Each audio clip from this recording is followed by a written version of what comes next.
बाजिस्निथि बे एनुवेल कनफारेन्सनि जि जोंहा तारिख दङ अक्ट' दङ जोङो दासिम दाख्लैबावै एबसुनि जोंनि केबिनेटआव सावरायनाय बायदियै फेब्रुवारि दाननि गिबि सप्तायाव दाख्लै जोङो रायज्लायदोंमोन जिल्ला आफादनिया 6 फेब्रुवारियाव जागोन आरो मिरुनिया 7, 8, 9 माने 6, 7, 8, 9 बेबायदि जोङो थिक खालामनानै दाख्लै रायज्लायनानै दोनदों। दा बेयाव मोनसेल' जि 9 तारिख बा जि 8 जोङो बेखौ मोनसे फ्लेक्सिबल दोनदों जे जोङो थांखि लादों जे बे जुथुमाया जिहेतु माहारि दानायनि माहारिनि थामोनथा रैखाथि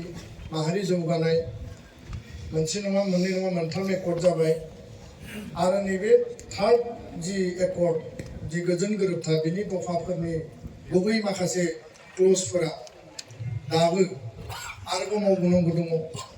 जथेस्थ' आवगायबाय माखासेया मावफुंजाबाय किन्तु सिमाखौ बानायनायनि खोथायाव गामि थिसनबावनांगौनि जि आयदा फरेस्ट राइट एक्टनि हानि जि जेंना बर' कसारि काउन्सिलाव गामि थिसननांगौ समस्ति दानांगौ बिसायख'थि खुंनांगौ फारसेथिंजाय नोङो जुदि जोङो नायोब्ला जे एकर्डनि जि मोनसे इमप्लिमेन्टेसननि बेलायाव पार्लियामेन्ट दा विन्टार सेसन सोलिगासिनो दङ जोंनि एप्र'चआ दाबो दंबाय थायो जों दाबिबो खालामदों सावरायनायाबो सोलिदों जे पार्लियामेन्टआव मोनसे बिल फैनांगौ दङ विन्टार सेसन दङ नेक्स्ट फेब्रुवारियाव आरो मा होनना बुंगोन बाजेट सेसन जागोन बे बिथिंफोरखौ नोजोर बोनानै केस उइथ्र'नि बाथ्रा जेलाव थानाय एनडिपिफोरखौ दिहुननांगौनि बाथ्रा रिहेबिलिटेसननि मेटार कार्बि आंलंनि एसटि हिलनि मेटार गासै बे हारिनि जि मोनसे गुबै राजखान्थियारि आरो संबिधानिक जि मोनसे मोन्थाय बेयो निर्भर खालामनानै दङ बेखायनो डेलिगेट हाउसआव बेफोर खोथाफोरखौ जोङो मोजाङै गेबेङै सावरायगोन आरो लोगोसे बे मावफुंनांगौनि थाखाय आसाम सरकार भारत सरकारनियाव मैखोमै बिफावा थाबाय आरो बेखायनो जोङो ट्राइपार्टाइट रिभिउ मिटिंफ्राव प्रेसार होबोदों आरो भारत सरकाराबो जथेस्थ' पजिटिभ आसाम सरकाराबो पजिटिभ टाइमलाइननि बेलायाव दा बे खोथाफोरा एसे उनफिन माने उन सिगां जाबाय थादों माखासे सिगां मावजादों माखासे एसे डिले जादों आरो दाख्लैबावै दिल्लीयाव 15 नभेम्बराव भारतनि प्रधान मन्त्रि बिथाङा महोत्सवआव फैनानै जिखिनि खोथाखौ जोङो बुंबाय मिथिहोबाय खोब आबेगिक भाबै नर्मेल स्पिच होनाय नर्मेल प्रेजेन्सआ आलादा राजनितिक मेल मिटिङा आलादा दिल्लीनि मिडिया आंनो बुंहरदों जे दिल्लीयाव इन्टायर दिल्लीयाव पलिटिकेल मिटिं आरो गभर्नमेन्टनि मिटिंनि अनगायै भारतनि प्रधान मन्त्रिया मालाबाबो बाहागो लाफेराखै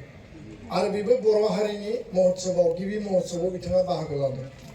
आबेगिक जादों मेगननिफ्राय मोदै ओंखारदों दा बे जोंनि फारसे बिथांमोननि जि सेम्पिथि जोंनि फारसे बिथांमोननि जि आदर बियो दङ दा बे टाइमलाइननि बाथ्रा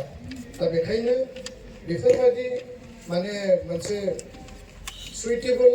आरो मोनसे मोजां एटमस्फियाराव जोंहा हारिनि जिखिनि आद्रा इस्यु आरो जेंना दङ बेखौ मावफुंनांगौनि थाखाय आं बे बाथ्राखौ बेखायनो बुंदों जे भारतनि नखर मन्त्रि प्रधान मन्त्रियाथ' फैबाय बुंनानैबो गालांबाय नखर मन्त्रिनि गेजेरजों माखासे खामानिया एक्सनाव मावनो गोनां दं दा बेखाय अमित शाह बिथांखौ जोङो हास्थायगोन बेनि थाखाय प्रिलिमिनारि जिखिनि कमिउनिकेसन खालामनांगौ बे खालामनाया आराम्भ जाबाय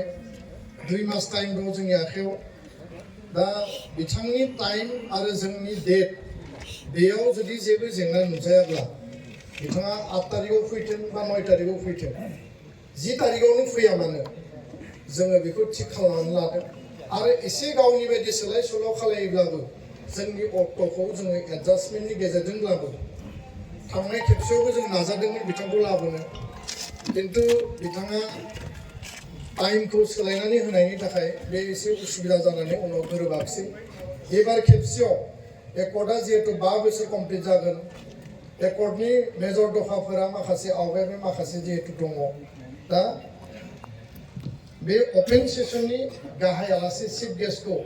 भारतनि इउनियन हम मिनिस्टार अमित शाह बिथांखौ जोङो हांख्रायगोन आरो बे टाइमखौ जोङो मिलायनानै